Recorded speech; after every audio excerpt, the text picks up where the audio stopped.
Explain what you're doing, Sarah. Making boxes. What kind of boxes? Christmas boxes? Nope. Marten boxes. Paper Marten boxes. Tapered Marten boxes? Yes. So these are the sides. What are you marking right now? These are the backs. Okay, so the backs These are the taller. fronts. Yes, Fronts are shorter. Yeah. And are you making the sides shorter or all the sides the same? All the sides are the same. Okay. And this is leftover pieces from our skinning shack. So this is not our shop, even though it's quite nice. Grandpa's helping Silas with the cutting.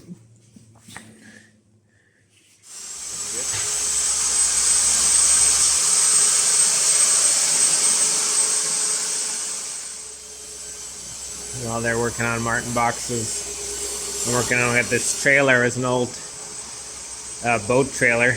Came with a boat for the price of a case of Bud Light. So we're stripping it down. We're going to make it to a snowmobile trailer because the big Skidoo that we have right now, the VK540, doesn't fit in our little trailer.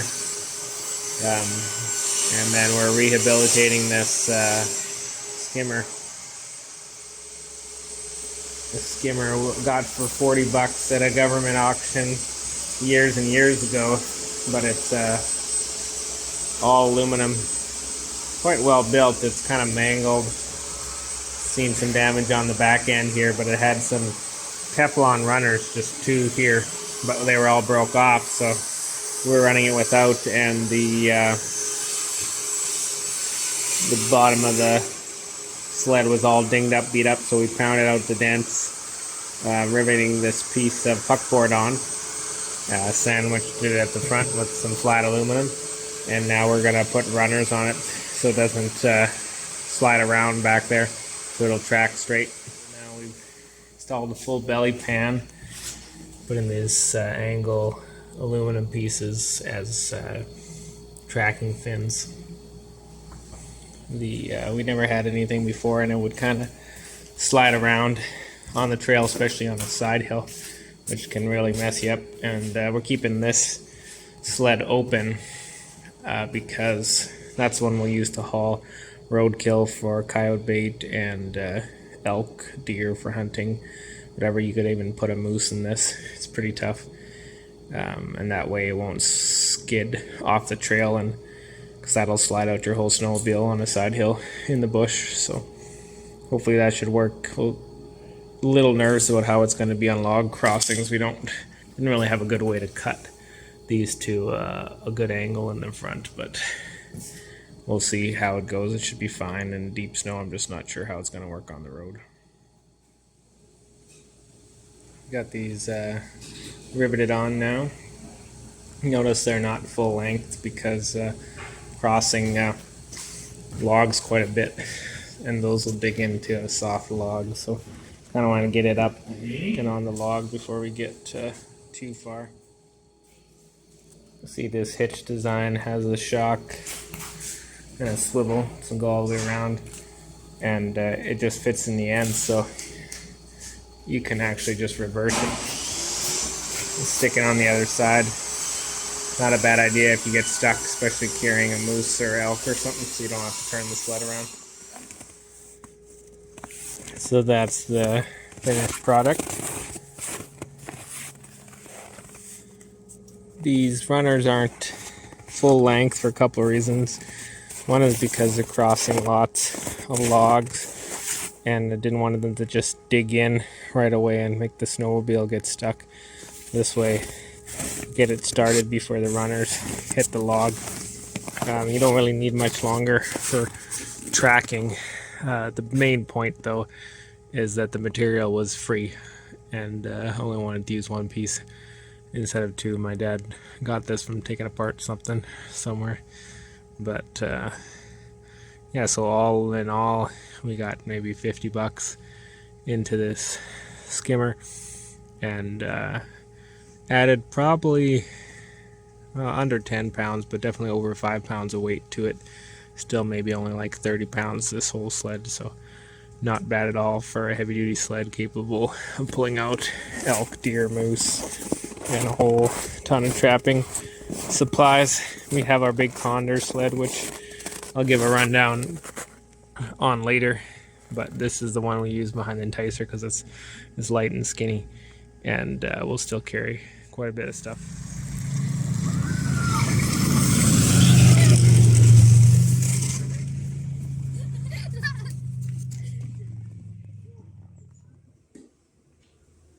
Alright, so we're finishing up our Marten boxes. What do we got? We got just did 6. We got 15 made here. We're just re-engineering the lids.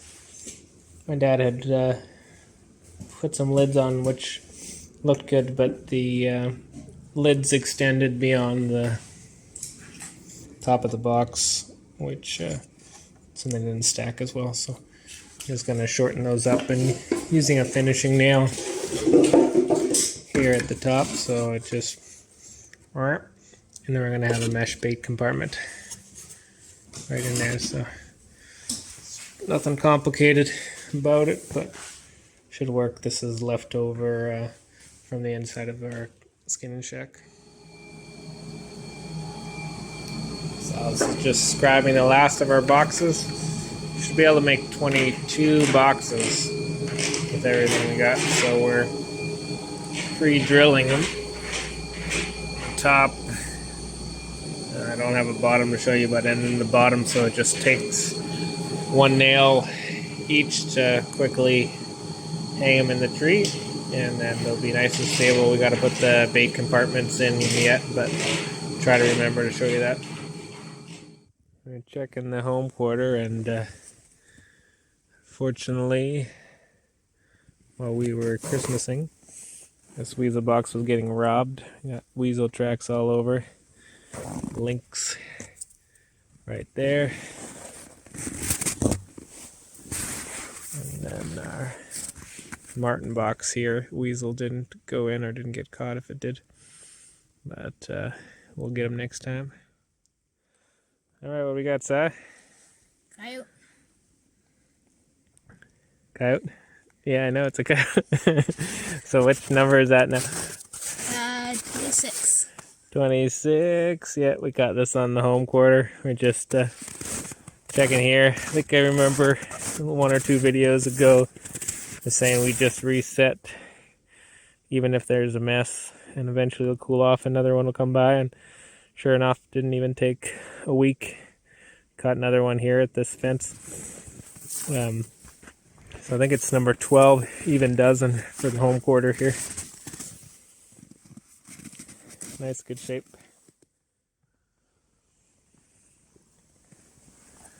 We got a big kitty here.